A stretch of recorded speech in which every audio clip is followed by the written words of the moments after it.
ঘর দর কিছু নাই বাজান, আমি কদিন ভিখারি হয়ে গেছি। আমার কাদা কাপড় ঘর দর কিচ্ছু নাই, আমার কিছু নাই, আমার কিছু নাই। আমার এতিম বাচ্চারা সাগর রাশি হয়ে গেছে। মা, আমার এতিমেরা শেষ।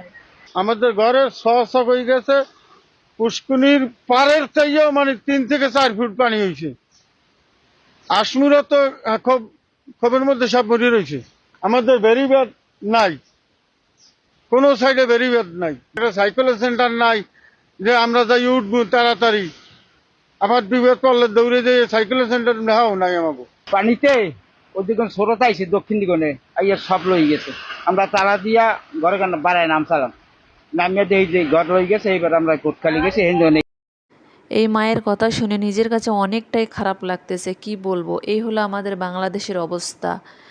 আর বেশিরভাগ আমাদের ফেনী জেলায় খুবই অবস্থা খারাপ। আমরা সবাই দোয়া করব ফেনী, কুমিল্লা, সিলেট, নোয়াখালী এলাকার লোকেরা সবাই যেন ভালো থাকে। সবার জন্য আমরা সবাই দোয়া করব। আসলে সবার বাড়ি ঘর, হাঁস মুরগি থেকে শুরু করে সব কিছু শেষ হয়ে যাচ্ছে।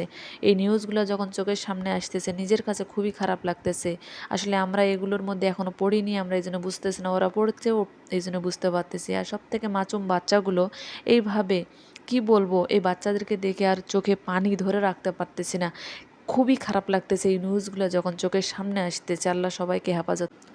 গ্রাম অঞ্চলের ঘর বাড়ি বন্যায় দিল নষ্ট করি, নয়া করে আবার গড়তে হইবে। এত